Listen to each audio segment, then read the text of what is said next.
right. If you all don't mind getting settled in, we will start kicking off the permitting reform panel.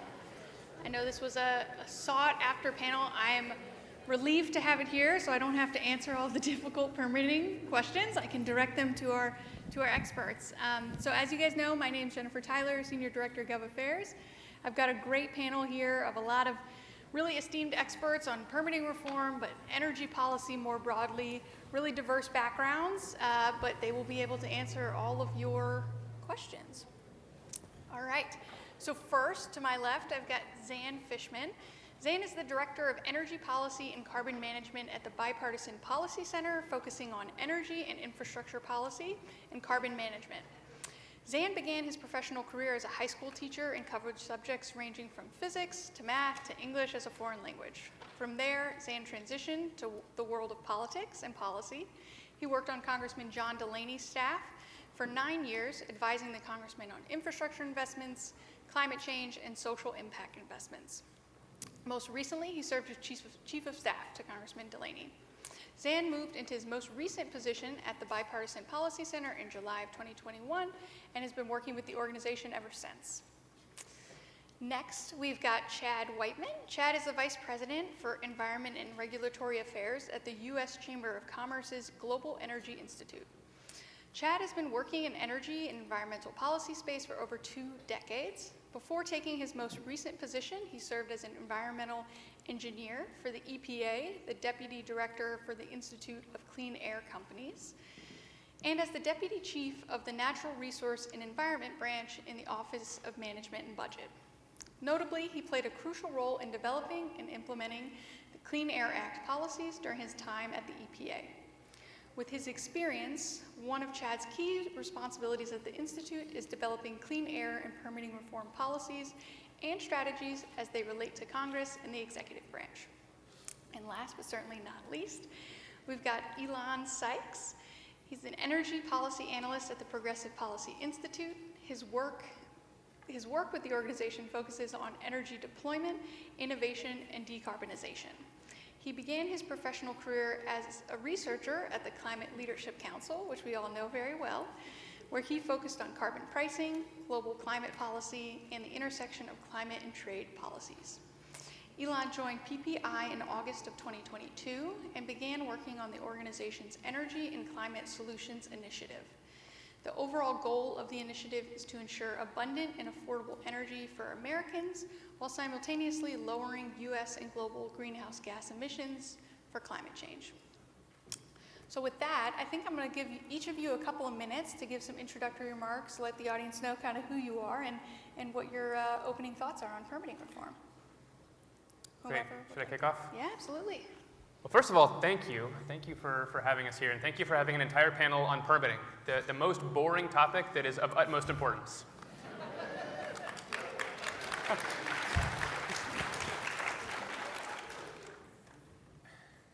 Someone asked me this morning, they asked me about the Inflation Reduction Act's tax credits, and they said, the original score was a lot lower, and joint tax has come out with a new score that shows that it's going to actually cost a lot more. Like, what do you think? Is it going to cost a lot more? And my answer was, it's really going to depend on whether or not we pass permitting reform.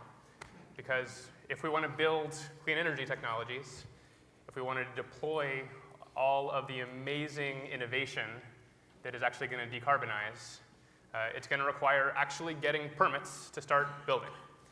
And that sounds like a crazy technocratic, got to get the right paper at the right time to the right person with the right things on it, but it's just crucially important, and our system historically has been comically bad. Like, if I were to just describe to you the process, you would just laugh because it wouldn't make any sense to you. Oh, you need to get approvals from 7 different agencies. You're going to go to this one first, and you're going to fill out all their paperwork, and they're going to do a review, and they're going to do a bunch of stuff, and then they'll pass it off to the next agency, and they're going to duplicate a third of that same work differently using a different model. They're going to pass it off to the next agency, and they're going to disagree with the first agency. They're going to have no way of reconciling those views. Then they're going to pass it over to the next agency. Oh, and there's no deadline, so they can just take however long they want. Like, this is not a recipe for success. we actually made really decent progress in the debt limit bill that passed. It's an important step forward, but it's not all the way there. And there have been some people who have very wrongly said that that's probably all we're going to do this year, that was the appetite for permitting reform, and we're not going to be able to get people back to the table. And I just want to be really clear, we have to do another permitting bill this year. And both sides have something that they want. And so I think we are able to do it. The Democrats, the climate hawks, they need transmission build out. Republicans want judicial review, which, by the way, Democrats aren't all necessarily opposed to. And they want a clearer path for natural gas pipelines. There is a clear trade to be had, and any way you cut that deal is going to be good for decarbonization by a long shot. I'll just stop there. Wow, how do I top that? Nice job, Ian. Sam. I'll just add to it to say energy is a big focus of the permitting reform bills, but it's broader. It includes broadband access, so crossing the digital divide. It's roads and bridges. So we had the infrastructure bill that was passed, $1.2 trillion invested in everything from roads and bridges and transit, you name it. They all get caught up in the NEPA permitting process. It's not only that, it's innovative technologies, things like drones, which we have companies that are trying to innovate to deliver new solutions to people across America. What else impacted? Decisions like maintaining our forests also get caught up in NEPA review. It's just about any decision that has any type of federal funding or nexus actually goes through this process, which is increasingly more complicated. If you're looking at just getting the permitting process done before you can even build, on average for the big projects, it's about 4.5 years to go through that process. So if you're an investor, you've got millions, sometimes billions, waiting to get an approval from the federal government, and your wheels are spinning just waiting to get through that environmental review process, that just shows you it's broken. We need to do it faster. We need to find a way to get these decisions done more quickly so investors can move on or get their project done. 4.5 years is just the average. You start talking about many of these other projects, as I mentioned, roads and bridges, they're over 7 years just to get the permitting process done. And then, as Zian said, with judicial review, once you get the decision from the federal government, then you can be litigated. Close to 20% of these big projects go through some type of litigation. That litigation can come up to 6 years after the project has been approved by the federal government. So, can I clarify the way? Can start up to 6 years after. So the litigation can start. So you 4.5 years, 6 years later, you can be litigated. And that litigation process, of course, depends upon the courts, and some of those are 5-10 years out just to get a decision. So if you're an investor, that's not a predictable system. It's not a place where you want to invest your time and money. It's a place where projects go, unfortunately, in many cases, to die. So the system's broken. There's a lot that needs to be done, and we're really excited about what Congress is talking about and working about and being a part of that process.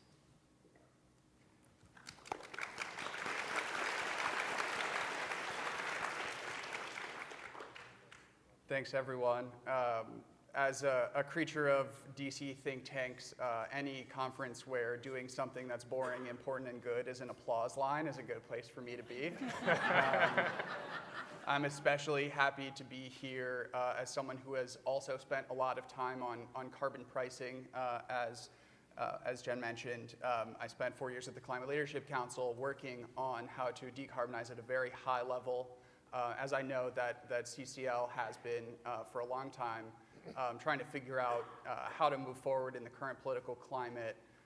And I think that permitting is a really interesting way to get at the problem of climate action, because just like labor or materials or land or, let's say, implicit carbon are our inputs to existing energy projects, and we say, that unpriced carbon functions in the same way as a subsidy for more carbon-intensive forms of energy. I think that permitting and the NEPA review and the actual permits that you need to build a project are also really important inputs for big, important projects that we need built.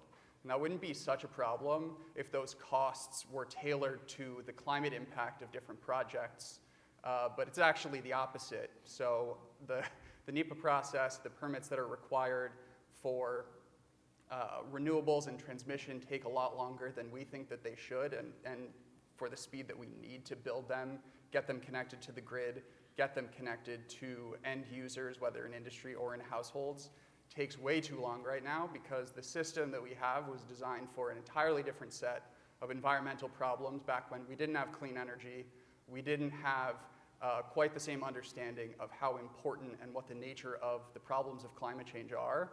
And we also didn't have the administrative technologies to know about, map out, and understand the impacts of different types of projects beforehand. And so I think as we treat climate change as the urgent problem that it is, and also try to maintain energy security, energy affordability, reliability, things that regular Americans all across the country, all political stripes really care about, we need to make sure that our regulatory systems are keeping up with the actual energy systems, and moving fast is really, really important so that we can reduce the costs from time and uncertainty, and especially at a time of inflation, delays make projects harder to do, and they make them more expensive to pay for all of those materials once you can actually get it built. And the uncertainty that comes from not knowing quite how long it's going to take for the review documents to finish is also really costly. So as Zan said, we've done some of the work. We haven't done all of it,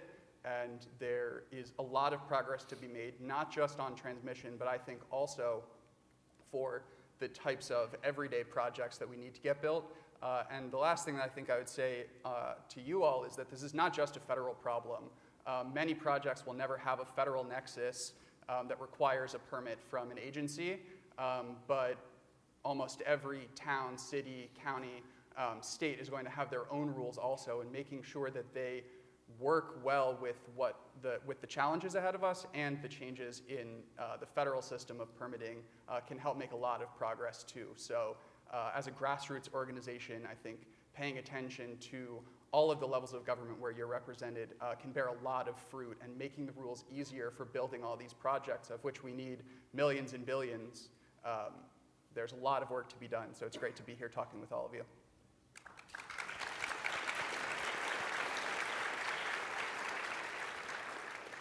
Awesome. Well, we'll kick it off. Before we dive into the specifics of permitting policies and the nitty-gritty, I want to take a step back and think a little bit about the framing of it. We came off a tremendous, really active Congress last year. CCL was very active in the passage of the IRA, really excited about it being the largest climate bill in the history of the world. How does that step, that really important step, how does that relate to permitting? How do we connect those two? What's the bridge between them? Why is this an important next step in our climate mission? Can I jump in? Absolutely. So for decades, environmentalists achieved their goals by blocking projects and stopping projects. That was the goal, and when they were successful, the project was not built, and that pollution usually was what they were trying to avoid, might not occur. And they got very good at that. They got good at the process of blocking projects and delaying projects, which sometimes death by delay is just as bad or worse than outright killing it. And we're at a different time in the world. The new technologies that we need to build are clean, and they're cleaner. Even the fossil fuel projects that we want to build now are cleaner than the old ones. And we have to go from a mindset of blocking projects to a mindset of building projects being the environmental win, because that is the only way to decarbonize. And the Inflation Reduction Act set up the tax credits. The bipartisan infrastructure law put in a bunch of funding for lots of decarbonizing infrastructure. The CHIPS and Science Act invested in innovation. But if we want all of that federal dollars, funding, incentives to come to fruition, and we actually want to decarbonize, we just have to build. And the last point I'll make there is that the process for permits is a process. It's not an environmental standard. Environmental standards are good. We don't want to trash the environment. You can have really high environmental standards, and you can have really good, solid, robust public engagement with local communities, and still have an efficient permitting process where you can come to a decision within a reasonable amount of time. You know, Chad said very accurately that the average time for these big projects is 4.5 years. And the debt limit law tried to shrink that to 2. So there's a 2-year deadline. 2 years is, you know, more than twice as fast as 4.5 years. Great. It's also 2 calendar years. It's 2 full years to do a full, thorough review. So, you know, I don't want anyone to think that this is about cutting corners. It's just about having a reasonable, efficient process for coming to a decision on whether or not you can build. I'll just add to that. There was some analysis that Princeton University put together. Jesse Jenkins at the Zero Lab took a look at implementing the IRA policy, what is close to $400 billion in investments in renewable energy. And he found that we could potentially lose 80% of the greenhouse gas reductions that could be achieved under the IRA based on these estimates if permitting isn't accelerated. So that's massive. And if you're looking at permitting of transmission lines and other things, that's a big roadblock in the way of achieving some of the climate goals set out in the IRA. And one other thing I'll mention, just to piggyback onto what Zan was saying, it's the full supply chain, right? So yes, we can take the technology and we can build the offshore wind, we can build the solar, but we need the minerals. We need the critical minerals here. We need the supply chain here to be able to support this. So we're not trading off one type of energy security for mineral insecurity. As things sit right now, the supply chains, over 80% of supply chains are not controlled by the U.S. or within the U.S. You know, it doesn't mean that they're all. So we need more mining here. We need more processing here, and so let's do it here in a country where we have the highest environmental standards, the highest environmental protections, so that we can drive these markets, so we can support it, so we can keep the costs down, and do it in a place where, again, where we have the best environmental standards. Just to add very briefly, agree with everything my panelists have said, but to add, I think those 3 bills already in their texts recognized permitting as an important bottleneck that needed to be eased. There was a lot of money allocated in the Inflation Reduction Act for hiring agency staff for developing new technical tools for reviews to be conducted, because I think that's just as important as what you require the agencies to do, making sure that they have adequate resources to do it efficiently. But we've done that now, and remains to be seen what the agencies are going to do with it.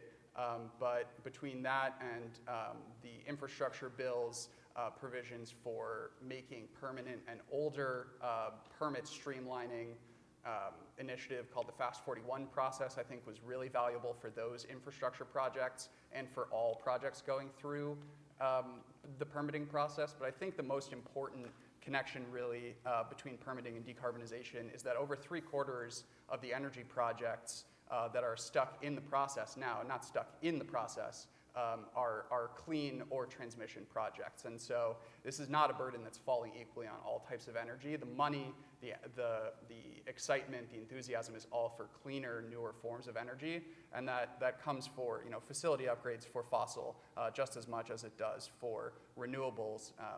Finding reductions where we can get them and making sure that they happen efficiently is the goal of this law. So.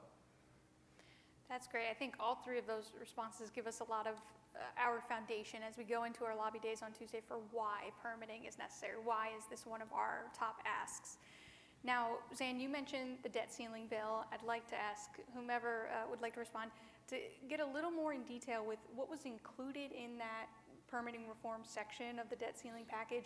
How far did that go? You said shrinking from 4.5 years to 2. How meaningful is that in the scope of what we need to do in terms of permitting reform? And then what's left? Where are the places for compromise that are left still on the table after that package?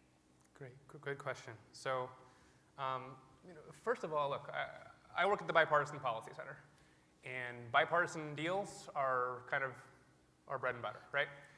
How can we get Democrats, Republicans on the same page to put some sort of policy forward that's going to move us in the right direction? And I think that's what we ended up with in the debt limit bill. And first of all, thank God it passed and we didn't have just fiscal calamity. So like, let's put the permitting piece aside.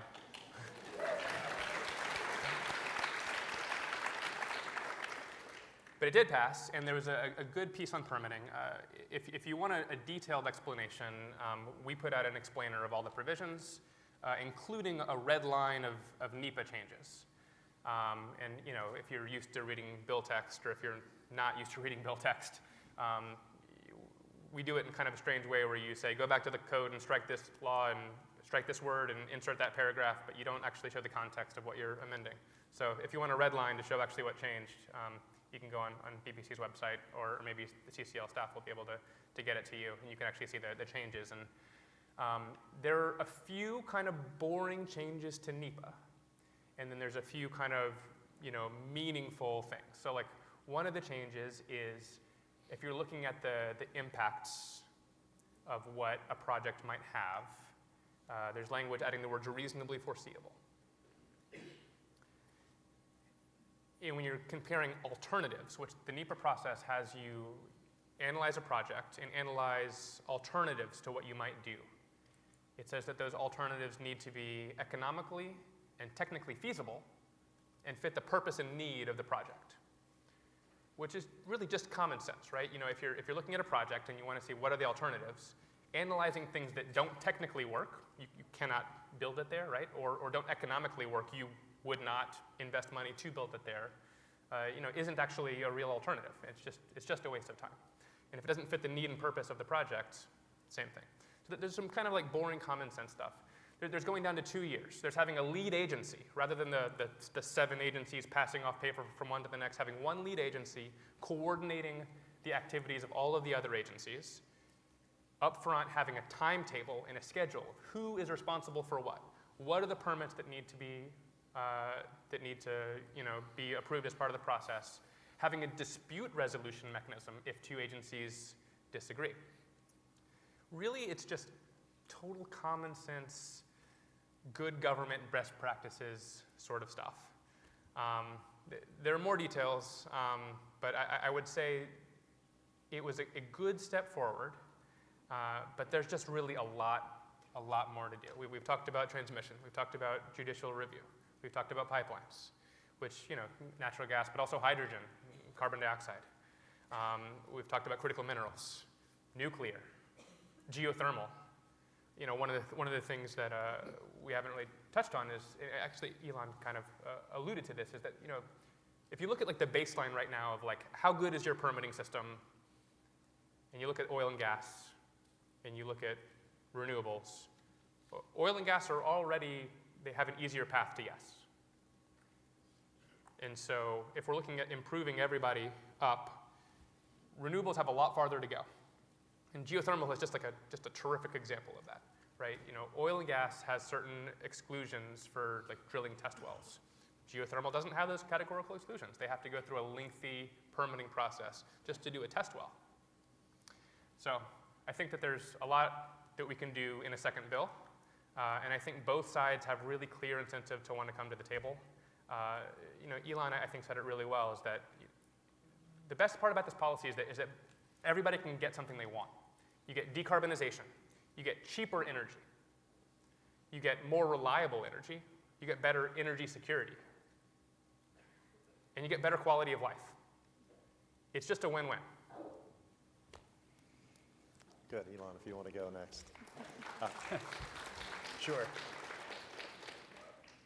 I think, yes, there is a lot to be said for bringing cleaner forms of energy to parity with the older energy systems that have had sort of their time to navigate the regulatory process and ease their own bottlenecks.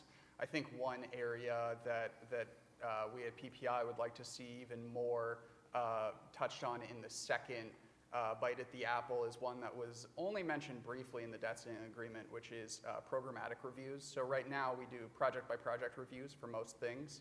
And as Dan mentioned, each project might require many, many different permits, and so you can imagine how long that takes. But a programmatic review, which is something that's already in use and received a little bit of clarification, I wouldn't necessarily call it a strengthened tool from the debt ceiling deal, but what it does is look at a whole program and say, here, let's analyze the impact and figure out what the criteria are for approving a project. It exists now for a program called the Solar Energy Zones. It didn't work that well in the first round, and they're updating it at BLM now. But by looking at a whole area or a whole type of technology and sort of setting out in advance what we know the impacts are, what mitigation measures might be necessary, you can get through permits for very regular projects, of which we're going to need to do a lot for decarbonization, can make the individual approvals for each project under a program like that much faster. And so I think finding ways to be even more effective at triaging what the real problems are, engaging with communities that are trying to engage with the process and providing public input is really important. We can find ways to do that and use our fixed set of bureaucratic resources much more efficiently to focus on the biggest impacts, the biggest problems, the most complex projects. The only thing I'll add, sorry, didn't want to interrupt the applause. Robbing me of my applause. I robbed Zan of his by handing it off. Oh, excuse me. The only thing I'll add is the 2-year timeline I thought was really good. Excuse me. Excuse me. The 2-year timeline was really good because it lines us up with some of the other countries' permitting timelines. In Australia and Canada, for example, certain types of permits, this is in particular for mining permits, takes 2 years.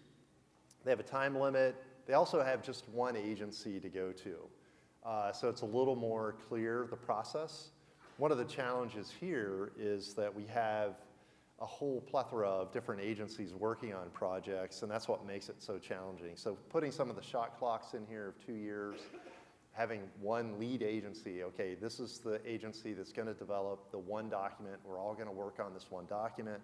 We're all going to coordinate our schedules, I think is really helpful.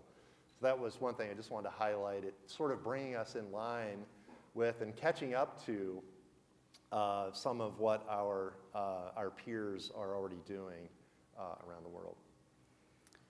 Very, very helpful. I want to dive a little deeper into the transmission piece. We have talked a lot about how much further Democrats are along on transmission than Republicans, and part of our mission on Tuesday is to appreciate the action Democratic members have taken and also push Republicans further on transmission, express the need. There's several proposals. I think a lot of us are familiar with the SITE Act, big wires on transmission. What are we expecting out of those proposals? Do we think there's one of those that will kind of be the center point for the transmission discussion going forward? Does there have to be new proposals altogether? What do we see shaping out that conversation on transmission? Whomever would like to take that one first. I can go first. All right. I'll go first again. So, transmission is the main asks are 3 things: siting, cost allocation, minimum transfer. Let's take them one at a time. Siting is, you got a big interstate transmission line, and the current process is if you want to be able to build it, you go to each state along the path, and you go through whatever process they run you through to site your line. And it is currently the case that it is not infrequent that you have some state in the middle of the country that's producing a lot of wind and solar, because that's where the resources are, and maybe some state on the coast where you have a lot of businesses and families that want to consume that electricity. You have states in the middle that sometimes just don't want that line going across. The big giant transmission line, they're not producing it, They don't have the customers, so why should they want the line? It's disruptive to people's, farms or whatever, right? So the question is, what do you do about that? The answer, I think, is that if it's a really important line federally, that we have mechanisms in place for interstate commerce, for the federal government to step in and say, this is actually an important line, and we need to say yes. Now, this is already the case for natural gas. Natural gas pipelines have primary siting at FERC. They don't go state by state and go through the process state by state to say, can we site it here? There's a separate thing that states can hold up natural gas with, which is a Clean Water Act thing, but it's not siting. So let's just put that one aside for a second. And so the SITE Act, which is the Senator Whitehouse's bill, is designed to basically get parity with natural gas. So instead of going state by state, you would instead go straight to FERC and say, hey, this is the line we want to build. Here's our application, can we build it? And you just do the whole thing at FERC, rather than going state by state for siting. Maybe that'll happen, but it's a more aggressive version than what Senator Manchin had in his bill in August, and that was an enhanced backstop authority. That process is basically you go state by state, but after a year, if states are just being super slow or they're saying no, then you can appeal to FERC as a backstop, and then FERC can take over. So kind of the same outcome at the end, except for there's a little bit more states' rights on the front end. And why would states want to play ball is because if the state does it the right way, if the state says yes, then they get control over the siting, and they get to use their laws for the siting rather than the federal laws. So that's an incentive for them to want to do it. Or if politically they want to just make sure they want the federal government to take over and they don't want to have the headache of it, they could just let the federal government take over. That's siting. Cost allocation is who pays for that line. Now, there's a generally agreed upon principle here is that people should pay commensurate with the benefit they receive. That's logical and it makes sense. And at the end of the day, transmission lines, people pay for them, right? You pay for it on your electricity bill. It's spread out among a bunch of people. Everybody agrees that makes sense. Currently, cost allocation is done via a formula. Say, here is the benefits that you can have, and here is the exact amount of benefits for this line, and we're going to distribute them this way. The problem is this. Our grid is highly separated into regions. And those regions use different formulas. So when you have a big, giant line going across a bunch of regions, they don't like agreeing on what the formulas are. And in particular, sometimes you have lines that aren't originated by utilities, that are merchant lines, and then there's no kind of starting formula even. And so the question is, should there be a federally imposed cost allocation formula? And that is controversial because then you have to decide what are the benefits we're going to include. Is it the benefits of lower electricity costs? Is it the benefits of greater electricity reliability? And that's where it starts getting a little bit more controversial because sometimes lines increase grid reliability, but only 2 days every 3 years. Right? But those days are massively expensive. Right? Think about what happened in Texas 2 winters ago, right? Massively expensive. Not just to businesses, but also human life. People die. That's cost allocation. That's the most controversial of the three. The third one is minimum transfer. So I talked before about the regions being highly separated. One of the issues right now is that, and one of the issues that was relevant to Texas is that there isn't a lot of capacity to transfer electricity from one region to the next in times of great need. Some regions only have 2% transfer capacity between them. Some have as much as 20%. The minimum transfer bill, which is called the Big Wires Act, that Senator Hickenlooper in the Senate and Congressman Scott Peters in the House, and some of you might have been in the congressional panel right before and heard Daniel Polkin. He wrote the Big Wires Act. That would just require a minimum amount of transfer capacity in between two regions. So that was a long explanation. But the key point is that each one of those things you can dial up and down to make the climate hawks happier or less happy. On each one of those. And as someone at the Bipartisan Policy Center, what I will say is that there are other things that Republicans want, and you can dial each one of those up and down. And where you end up at the end, you can end up higher, you can end up lower, but wherever you end up, it's going to be a balance.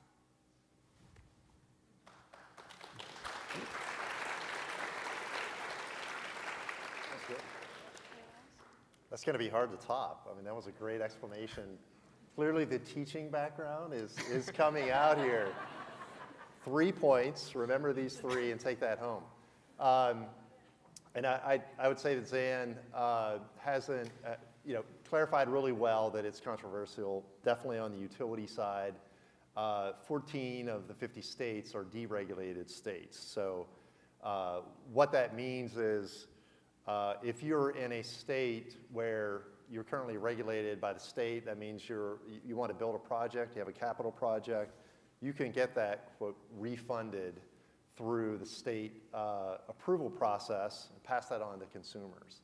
It becomes more challenging when you start having electricity originating from outside of your region and the generation, the energy benefits someone that in another region that passes through yours, but you're still required to pay for it. So how do you justify that through the state utility commission? So there are a lot of challenges there that, I think as Zan said, you dial things up or down. How you allocate that, how you split it up, the benefits and the costs is really controversial. It's something that needs to be resolved. It's something that's certainly going to be quite contentious, but part of this whole debate. Only small thing that I want to add is that in terms of tallying up what we've already done, the infrastructure bill also strengthened the existing backstop authority of the federal government for certain transmission lines. And the Biden administration announced a big memorandum of understanding at Zan's event, actually, about how to implement that process for lines that qualify. So I think as we focus, obviously, here on legislative objectives for what to do next, there's also often a lot that you can do on the administrative and agency side as a good actor to move that forward, but it's still often important to get legislative approval for changes because that ensures that they will last across presidential administrations and can be really valuable for long-term projects like transmission lines. Great. Well, I want to make sure we leave time for questions. So I'm going to ask one more, but if you guys have questions, you want to start writing them down on your note cards, we'll have people start going around and collecting them so we can get to those pretty quickly. But the last thing, we've talked a bit about community engagement.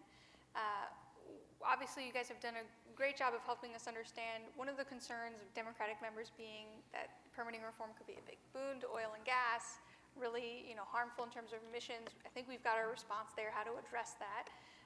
But on the community engagement side, the concern that this is going to be harmful to frontline communities, not going to give local individuals a voice, potentially reduce some of those opportunities for engagement. What are some good responses and what are the policies you all are looking at to improve community engagement going forward within the permitting reform process? I'm happy to talk about this, but I've gone first every time. I'll go first this time. All right. So I live here in DC. I go to a lot of my neighborhood's meetings for things like, are we going to put a bike lane here? What do we think about this apartment building going up behind a local monument, historically preserved building? And I think one thing that has been interesting, an interesting divide between people who have personal experience with these meetings and people who don't is how unrepresentative many of them are. They are designed for collecting feedback from people who feel really, really strongly, and that's good, but they don't really have a way of collecting feedback from people who, for socioeconomic reasons, can't attend, for family obligation reasons can't attend, for lack of knowledge or just slightly less intense preferences about how much they care about a project versus whatever else they have going on during a given day. I think it is really hard to account for the feelings of a community holding just a few meetings, and we don't yet really know what the next form of better engagement is going to be. One thing that we've mentioned is as part of what might be included in the second half of a permitting deal is changes to judicial review. I think it's controversial for similar reasons, and I'm skeptical of it for similar reasons. It's very expensive to conduct lawsuits and use them as a way to express public feedback. I think that engaging communities, the public stakeholders earlier is always better than later, but I also think that finding ways to reach disagreement efficiently is often just as valuable. If we determine that something is not going to get built in a particular place, it's much more helpful to know that in 1 year than in many. And that sometimes engaging communities early can take more resources, but as I mentioned before, some of the money in the IRA was dedicated to agency staff for reviews. There was also a lot of funding that's going to technical assistance programs and community engagement on the ground, not just through government agencies, but also through nonprofits. And so I think that finding a way to leverage those partnerships and find new, more innovative ways of collecting representative public feedback and also laying out objective standards for how you can avoid the worst types of impacts that we saw in previous major infrastructure build-outs, communities with less resources who were disconnected or were subject to very, very high historic burdens of air pollution. These things really matter. And I think there is a lot that we can learn from those moving forward to try to collect that input without allowing every project to be subject to a heckler's veto. It's a really tough challenge how you set that up, but I think we are moving in a more productive direction. I'll just add, community engagement is very important, and certainly you want to have it to be able to move a project forward. I think that some of the provision, there's one provision in particular I'm thinking of in the debt ceiling bill that also requires agencies to analyze the negative impacts of not actually moving forward with a project. So instead of just looking at, what are all the environmental harms that could be associated with a project, we're also looking at what are some of the economic and other benefits that could happen. So hopefully it'll help inform the process a little bit and maybe provide more information to communities. Okay, here is what we're looking at as far as the economic benefits, the climate benefits, the whatever it may be to the community on building this, whatever it may be, infrastructure project. Certainly, judicial review is going to be a challenging, it's one of the things that is used to block projects. So getting early engagement is important. I think also trying to find a way to expedite that process. And also making sure that people that, if they're involved are not involved in the process, they're not involved in the commenting, and they're not at the public meetings, should those folks be able to be involved in the litigation afterwards? Trying to make this a fair process so that project sponsors have the ability to move forward with projects, making sure that it's a fair and equitable system for them as well. So I will agree that public engagement is really important, and while there are ways to change the system that would not be consistent with a more efficient process, there are definitely ways of improving the public engagement system so that we have robust community public engagement that are consistent with an efficient process. And engaging early, I agree, is really important. So sometimes you can just find out the problem is not the project, it's that the project is right there. And if it's over there instead, everybody would be happy. Everybody wins, right? So sometimes it's small stuff like that, just like small changes in location really matter.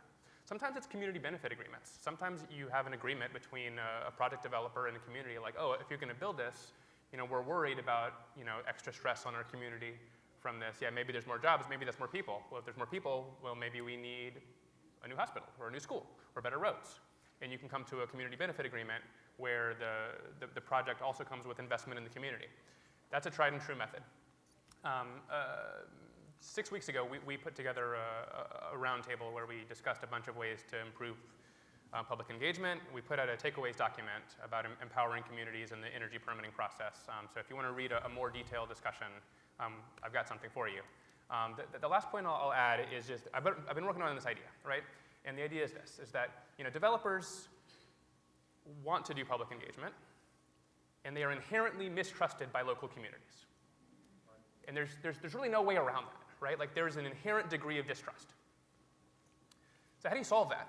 So one way I think would be helpful is if you decrease the role of the project developer in the public engagement process.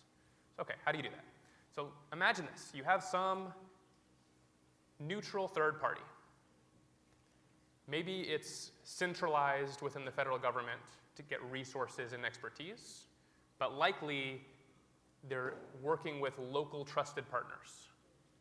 Extension partnerships through Department of Agriculture, civic organizations, whatever it is. And they team up, trusted resource, expertise, and they go into some community where some project might be built in the future. And instead of talking about a project, they talk about a technology type. What does it mean to have high voltage transmission lines near you? What does it mean to have offshore wind to the fisheries and the whales? What does it mean to have carbon capture on an industrial facility? What does it do to air quality? Just having some trusted resource to talk about the science. And then later, a project can come in and say, hey, I know you guys already know about this technology. Here's the specific project I want to build. And you don't have to worry about whether they're lying to you or not about the science. They just tell you about what the project is. There's a lot more details I can go to, but I'm trying to be fast there. That's perfect. Yes, let's applaud. Thank you. Awesome. Well, we will now transition into Q&A. So, John? Yeah, we've got lots of questions. One person says there's a recent paper published by the Niskanen Center suggests that all of the transmission lines recently built have been built on easements given by farmers to the federal government. The study also suggested that there's enough contiguous easement land owned by the federal government to site lots of transmission lines. Can you comment about this?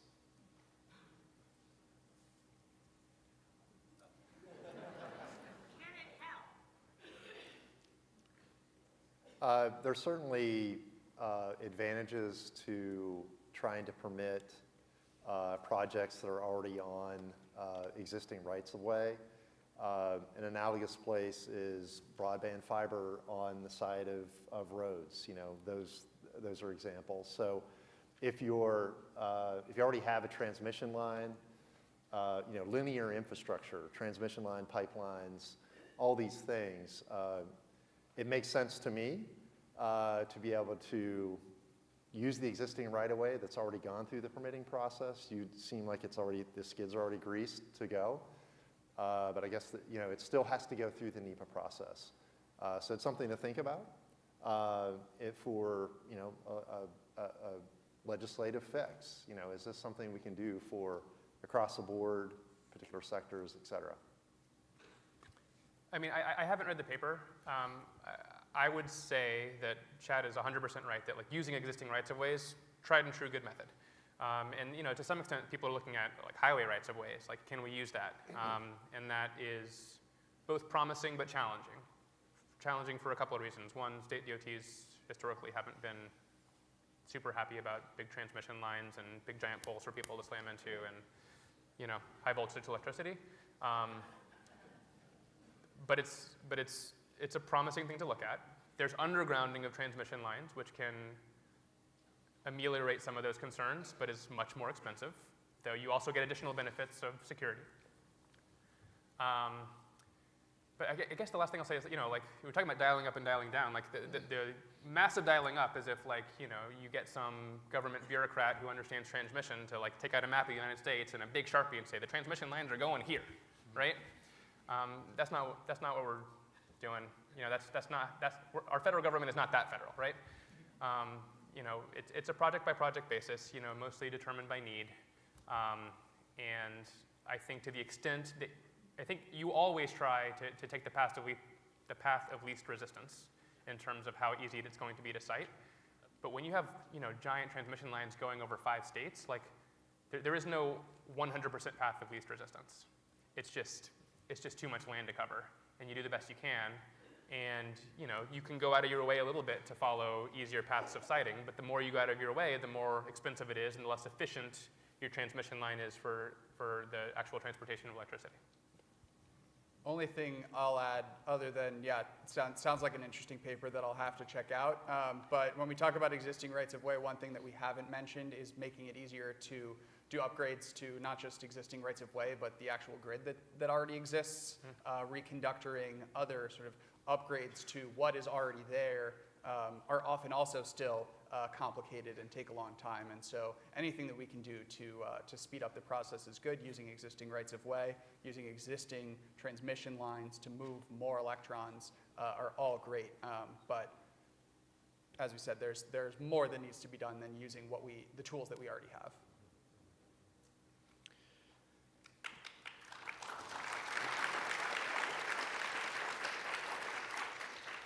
There's a concern here expressed that opening up NEPA for revision exposes it to amendments that might be harmful or destructive.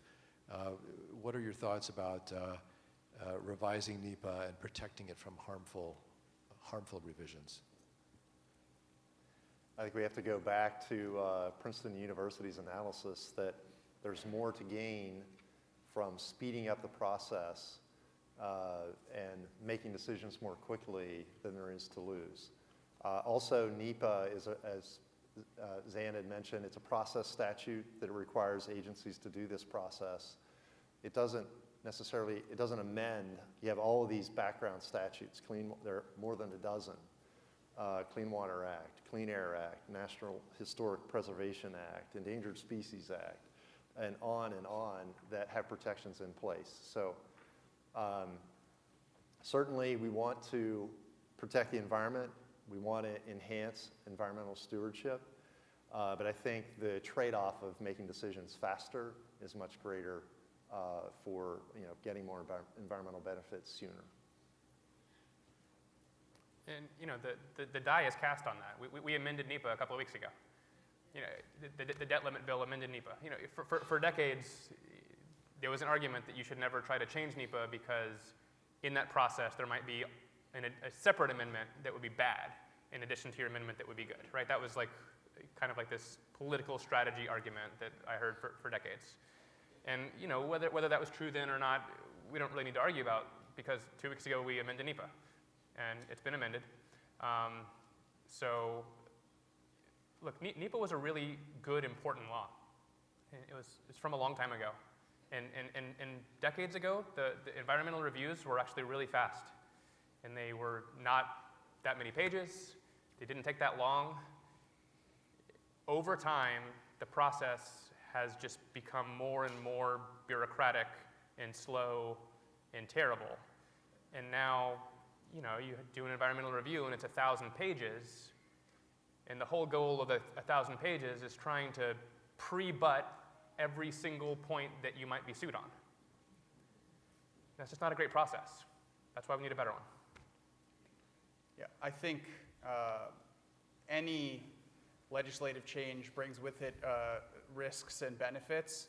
I think sometimes when an issue remains a hot topic in Washington for a while, the name ends up encompassing many different things. Industrial policy, what does that mean? Permitting reform, I think, is well on its way to being that. So yes, I think we should do good changes and not bad changes. Many people think that... I agree. Yeah, exactly. It's a controversial opinion, I'm sure. But I think you all, as people who are here to learn about this and go lobby your representatives and senators about this, is that it matters what specific policy problems you're trying to solve and what your solutions are. And that's really the most I can say, is you should try to tailor them and lobby for things that you agree with and oppose things that you don't.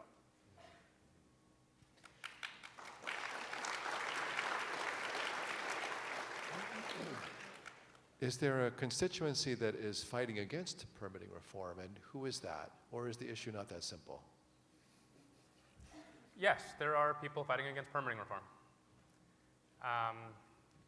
There are some who don't like specific provisions that are on the table,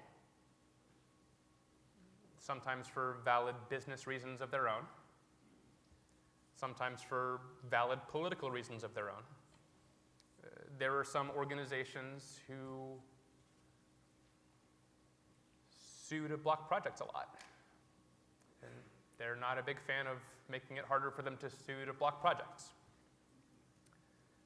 So yeah, this is not a kumbaya, everybody's for permitting reform, let's do it. But it is a case where people acting in good faith on both the Democratic side of the aisle and the Republican side of the aisle can come together and make a deal, and everybody will walk away with something that they're pretty happy with, and they'll have to give up something that they're not in love with, but everybody gets a good deal. You get decarbonization, you get lower costs, energy security, energy reliability, and I've said it before, but like, we actually get a better quality of life. We'll all have better lives for having built these projects than if we don't build these projects.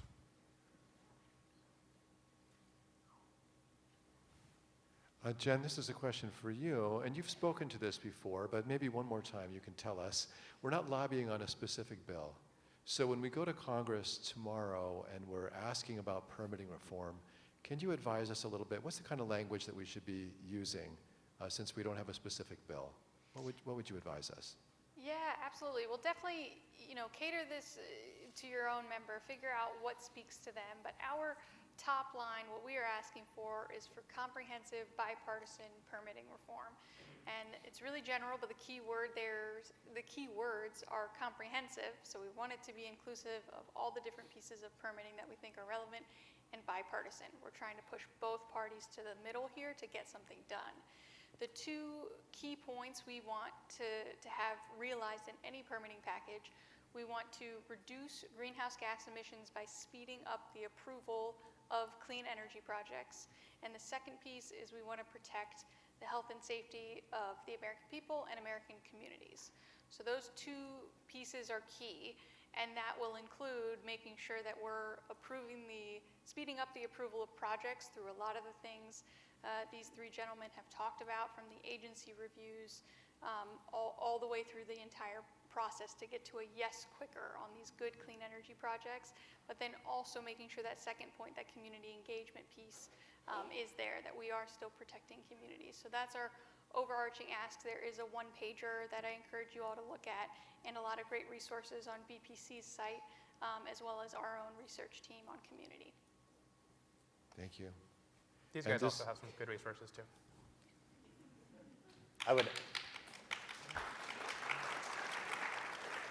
From the Chamber's perspective, the way we've been looking at it, there was a lot left on the table that was in the HR 1 package, as well as Senator Capito and Senator Barrasso's bills. There's a whole suite of different permitting reforms, and I think you'll see a lot of Republicans pushing for those bills as well. Again, so many of these reforms are cross-cutting, not just energy, but broadband and roads and bridges and you name the type of project. So we think there's a lot can be done and to really speed up the decision-making in these processes. Well, we got 2 minutes for one question. Lightning round. Yes. If there was one Permitting timelines. If there was one piece that you would want to see in a good permitting reform legislation, what would that one thing be? Judicial reform. I completely reject the premise of the question. And I think this next permitting reform thing will be based on a bipartisan deal, where you take the things that Democrats really want and the things that Republicans really want, and you put them together in a package. And it's going to work because the thing that the Democrats really want, the Republicans don't despise. And the things that the Republicans really want, the Democrats don't despise, right? It's not their preference, it's not what they really want, but it's okay. And everybody ends up Pareto improvement, everybody's better. So, sorry. Good answer, good answer. And I'll say, just to re-accept the premise, I would say transmission reforms, as ambitious as a deal, will manage to hold up. I think that's the big bottleneck from the Climate Hawk perspective that would really make a big difference. But agree that I think a comprehensive bipartisan deal is the best and most durable product that can come out of this process.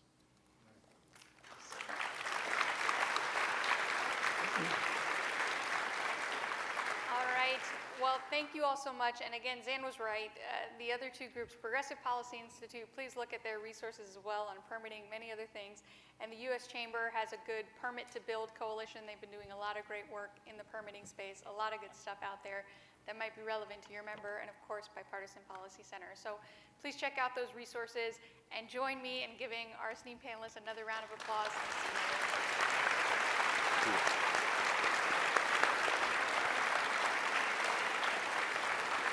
Yeah, it was. Good job. Thank you. Great. Yeah.